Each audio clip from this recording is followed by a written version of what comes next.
Olá pessoal, professora Emília Queiroz, vamos dando sequência aqui ao nosso módulo sobre acesso à justiça e meios adequados para a solução de conflito. Nós já vimos no primeiro bloco a questão da localização do tema do acesso à justiça, vimos a diferença entre normas e princípios, vimos também como deve se discernir quando existe conflito entre normas e princípios, conflito entre princípios. Na sequência, nós vimos a localização do acesso à justiça dentro da legislação brasileira, fazendo sempre um retrospecto histórico, a questão constitucional, o exemplo do Código de Processo Civil. Na sequência, ainda mais, vimos a questão de onde se atua a prática desse acesso à justiça, que é no Poder Judiciário, e vimos dentro do organograma do Estado Democrático de Direito brasileiro, qual é o papel do Poder Judiciário, tá? Agora, vamos aprofundando o estudo e vamos ver como se cumpre essa garantia constitucional do acesso à justiça de forma teórica, de forma prática, de forma real, de forma simbólica, como está essa situação dentro do Poder Judiciário brasileiro, tá bom? Para isso, mais uma vez eu vou repetir para vocês o texto do inciso 35 do artigo 5º da Constituição Federal do Brasil, que diz que nenhuma lesão ou ameaça de lesão a direito será excluída da análise do Poder Judiciário. Pronto, pessoal. Aqui nós já temos o princípio do acesso à justiça. Primeiro lugar, vamos analisar esse dispositivo. Nenhuma lesão, ou seja, já houve a lesão no mundo fático, tá? Ou nenhuma ameaça de lesão, ou seja, existe sim o papel preventivo de conflito, não tem que o conflito já está instaurado, né? Uma das funções pacificadoras do exercício da jurisdição, do Poder Judiciário, da função do Poder Judiciário, é também preventivo. Então, se há uma ameaça, e aí a gente tem principalmente a questão que até antes do Código de 2015, a gente tinha o processo cautelar, que era um processo que vinha para cautelar, para proteger uma possível pretensão, cumprimento de uma possível pretensão futura. No próprio Código de 73, na reforminha que teve, que virou a coxinha de retalhos, lembra que eu disse? Nós tínhamos o artigo 273, que era a antecipação dos efeitos da tutela, também, né? Com o CPC de 2015, deixou de existir o processo cautelar, mas as prestações de urgência, pretensões de urgência, passaram a se localizar, não saíram do sistema, ao contrário, elas ficaram até mais eficazes, porque passaram a se localizar dentro do próprio processo de conhecimento, tá? É mais uma característica do sincretismo processual da reforma. Então, gente, diante disso, a gente já viu que pode já ter acontecido a lesão, ou apenas esteja na iminência de acontecer uma ameaça dessa lesão ao direito, tá? Tem que ser garantido o acesso à justiça nesses casos. Por quê? Porque se eu vejo que um direito meu vai ser lesado, qual é meu instinto? Eu vou lá, vou fazer e acontecer para evitar. Então, já que eu não posso mais, porque é vedada a autotutela no Estado Democrático de Direito, eu vou sim pedir socorro ao Poder Judiciário, tá? Nenhuma lesão ou ameaça de lesão de direito será excluída da análise do Poder Judiciário. Isso, gente, e como é que o Poder Judiciário vai fazer essa análise dessa suposta lesão ou dessa suposta ameaça de lesão? Ele vai fazer através de uma atividade, da prestação de um serviço, né? Um serviço jurisdicional, tá? Um serviço jurisdicional que é prestado pelo exercício da jurisdição. O que é jurisdição, professora? Jurisdição é o poder-dever de dizer o direito no caso concreto. Lembra que a gente falou da divisão tripartite de Montesquieu? Pronto. Aquele direito lá que é feito pelo Poder Legislativo, lembra de criar normas em abstratos para poder unificar as condutas dentro daquele grupo e assim pacificar? Pronto. Não existe uma norma que diga Maria Emília não pode fazer isso, Maria Emília vai fazer aquilo. Não existe uma norma personalizada, tá? Existe, é por isso que eu digo que quanto mais geral a norma, mais perfeita, né? Existe a norma geral, tá? Apesar de que existem normas que não são, por exemplo, como as normas ordinárias federais que abrangem um número grande de pessoas. Existem normas mais específicas também para um grupinho menor, né? Mas quem vai botar nome nessa norma é o Poder Judiciário. Quando ele aplica essa norma no caso concreto. É o caso de João contra Maria. É o caso da sociedade, processo penal. Sociedade contra Beltrano, tá? Porque para réu a gente não quer dar o nome de ninguém, né? Como exemplo. Então, é nessa hora, o exercício da jurisdição, o juiz vai pegar aquela norma em abstrato e vai aplicá-la no caso concreto. E dessa aplicação pode vir aqueles superpoderes que ele tem. O esteja preso, o penhore-se, o bloqueie-se, desocupe-se o imóvel de residência. O impacto, né? Então, gente, são superpoderes. E esses superpoderes estão na mão de pessoas que são humanas, apesar de muitos acharem que não. Apesar de alguns acharem que são Hércules, semideus de Dworkin, né? Como Dworkin falava. Mas eles são humanos e são falíveis. O próprio sistema jurídico nacional reconhece a falibilidade do magistrado. Por isso existe o duplo grau de jurisdição, né? A remessa necessária quando é contra o poder público, né? Então, tinha que existir alguma coisa para segurar a caneta desse juiz do esteja preso, do bloqueio-se, do penhore-se. Precisava. E sabe o que é? Uma coisa que eu amo de paixão, o processo, né? O processo, gente, existe para direcionar o papel do juiz na tomada da decisão, tá? Para Carnelucci, Francesco Carnelucci, quem quiser aprofundar a leitura, é uma leitura maravilhosa,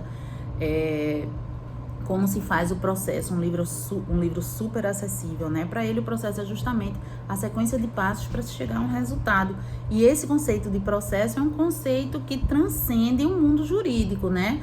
Um processo químico, se você jogar um ácido muriático em determinada superfície, você vai ver chocante, né? Que saia e ele fura aquela superfície, sai aquela fumacinha. Tem uma série de explicações técnicas para isso que não é minha área, né? Nem sou perita.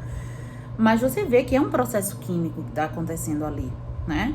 Então, essa ideia geral de processo se aplica também ao processo judicial. São as reações que vão acontecendo até que chegar a um resultado final. O que é que eu faço? Como eu abri mão da autotutela quando meus ancestrais assinaram um contrato social, eu quero uma pretensão. Juiz, vou bater lá na portinha do juiz. Juiz, meu vizinho está estacionando o carro na minha vaga, eu não aguento mais. O meu vizinho está colocando um móvel na área comum que impede de eu entrar e sair da minha casa, não dá mais, né? E tantas outras coisas. O dono daquela loja me vendeu um produto viciado. O técnico de ar-condicionado não consertou o ar-condicionado que eu contratei ele para consertar, né? Então o juiz resolve isso, que eu não vou lá e vou fazer justiça com as próprias mãos, não, né? Resolva. Então, para ele resolver isso, que é o exercício do meu acesso à justiça, da minha jurisdição, para ele fazer isso, ele vai fazer com base no processo. Aí vem um outro princípio constitucional, que é o princípio do due process of law, né? O devido processo legal. Professora, qual é o devido processo legal? Me diga aí. Não tem como a gente dizer. Sabe por quê?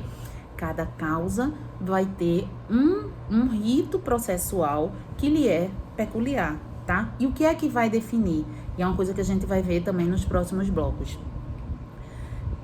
O problema que deve guiar Theodor Fiebig, já eu vou falar dele nos próximos blocos. Theodor Fiebig foi um juiz alemão e ele dizia que é o problema que deve guiar a forma, o caminho pelo qual ele deve ser solucionado. Então, cada causa vai definir qual é o rito e cada rito tem os seus passos, o seu devido processo legal. Existe o rito ordinário, existe o rito especial das ações de família, rito especial de ações possessórias, tá? Cada um tem um rito. No processo penal, o rito especial dos juizados especiais criminais, tem também os juizados cíveis, o rito especial do Tribunal do Júri, rito da Lei Maria da Penha, rito do Estatuto da Criança e do Adolescente, Estatuto do Idoso, né?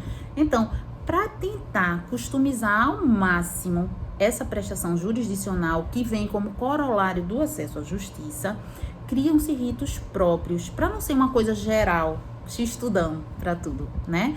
Para tentar ao máximo se personalizar essa experiência, tá?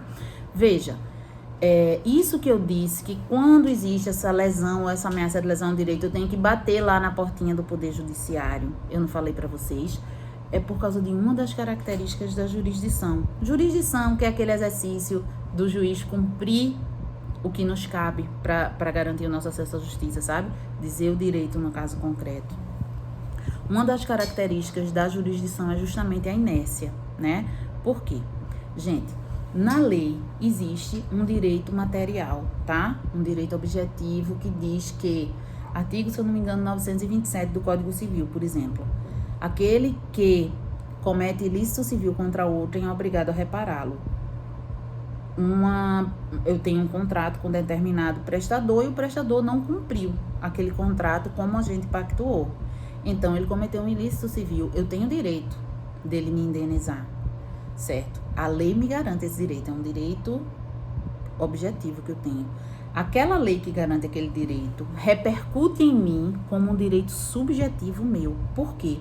Porque eu tenho a faculdade de escolher se eu vou exercer esse direito ou não. Eu posso pensar o seguinte: o custo-benefício de eu ter que ter o meu desvio produtivo, de ter tempo para estar levantando provas, ter tempo de sair para ir para uma audiência, se não for através do jus postulante, eu não como advogada, claro, eu ter que pagar os serviços de um advogado, eu ter que pagar custos processuais, pelo custo-benefício eu não quero, né? Não quero entrar nesse processo, como é um direito subjetivo meu, não vou querer. Mas se eu quiser, eu posso exercer o meu direito subjetivo através do acesso à justiça. Por isso que eu digo que, por ser um direito subjetivo, ele tem que ser provocado, a jurisdição tem que ser provocada, tá? Então, é diante disso que a gente tem essa característica da inércia da jurisdição. Eu que tenho que bater na porta do judiciário e pedir a minha prestação jurisdicional. Mas, pelo princípio constitucional do acesso à justiça e na forma que ele está lá esculpido, o juiz não vai poder se negar de prestar esse serviço jurisdicional, tá? É isso que é interessante, porque veja, já pensou você, enquanto membro do Poder Judiciário, né, chega um monte de caso igual, né? Quem trabalha em previdenciário sabe que tem muitos casos que são repetitivos, já tem a sentença, o modelo da sentença pronta, muitas vezes não precisa nem abrir para produção probatória, é um direito só potestativo, tal, facílimo. Mas já pensou se no meio daquele chega um caso específico que não tenha precedente ainda, que emane uma produção probatória exauriente, e o juiz pode olhar assim, já pensou o juiz na hora do exame de admissibilidade, ai, tô com preguiça, quero não. Nunca chegou essa lei, uma fundamentação numa lei rara municipal, eu vou ter que parar tudo para estudar essa lei, vou ter que fazer um novo modelo de sentença, não, tô com preguiça, quero não, ó, desiste, volta para casa que eu não vou prestar o serviço jurisdicional não, pode não, né? E a gente deve ver esse exercício da jurisdição, o exercício de concretização do acesso à justiça, como uma prestação de serviço, gente. Só que é uma prestação de serviço bem melhor do que numa relação de consumo. Por quê? Numa relação de consumo, o fornecedor pode se negar a prestar o serviço. Até numa relação advocatícia, o estatuto me garante, eu posso não prestar aquele serviço advocatício ali, né? Eu tenho minhas reservas ideológicas de não querer pegar aquela causa, enfim. Mas em relação à prestação de serviço jurisdicional, não. O Poder Judiciário, o Estado juiz é obrigado a prestar, sendo um caso mais fácil, um caso mais difícil, seja como for, não pode haver a negativa da prestação jurisdicional, tá? Por quê? Porque isso feriria o acesso à justiça, que é uma garantia constitucional do cidadão, do jurisdicionado. Então, vocês estão vendo as faces do acesso à justiça, vocês estão vendo que o acesso à justiça impacta muitos outros dispositivos, o acesso à justiça impacta a questão do direito objetivo, a questão do direito subjetivo, a faculdade se vai se exercer ou se não vai, a questão da inércia da jurisdição e vários outros dispositivos, tá? O que acontece, gente? A questão da previsibilidade ainda de um direito futuro, que é a ameaça de uma lesão, né? A questão até, a gente entra até um pouco na justiça restaurativa aqui, né? Porque o juiz, quando é chamado para tentar prevenir um conflito que não se instaurou ainda, um dano que não aconteceu ainda, ele está cumprindo uma função de justiça restaurativa, né? Ele está tentando, ele está conseguindo evitar o dano antes que aconteça, né? Mas para isso a gente precisa de um judiciário que seja eficaz, né? Hoje, dentro do organograma do Poder Judiciário, a gente tem o CNJ, né? A gente tem o Conselho Nacional de Justiça, que é o órgão fiscalizador do exercício do Poder Judiciário. Foi o CNJ que criou as metas, porque os processos ficavam hibernando nas estantes dos fóruns. Aí agora, inclusive, eu disse a vocês já que dentro do processo civil deixou de existir o processo cautelar, mas as prestações de urgência, até acautelatórias, para um possível cumprimento posterior de uma execução que venha a ter, estão dentro do processo de conhecimento. E deixou-se daquele critério até caricato, fumo boniúris, a fumaça do bom direito, né, o perigo do dano e tal, e passa-se agora a falar no resultado útil do processo, né? Se esse processo demorar muito, vai ser útil. Gente, quantos processos perdem o objeto, né? Dura tanto tempo, demora tanto que perece aquela pretensão, perde o sentido. Muitas vezes é o que chama de vitória de pirro, né? Você ganha, mas não leva, né? Principalmente se for prestação personalíssima, né?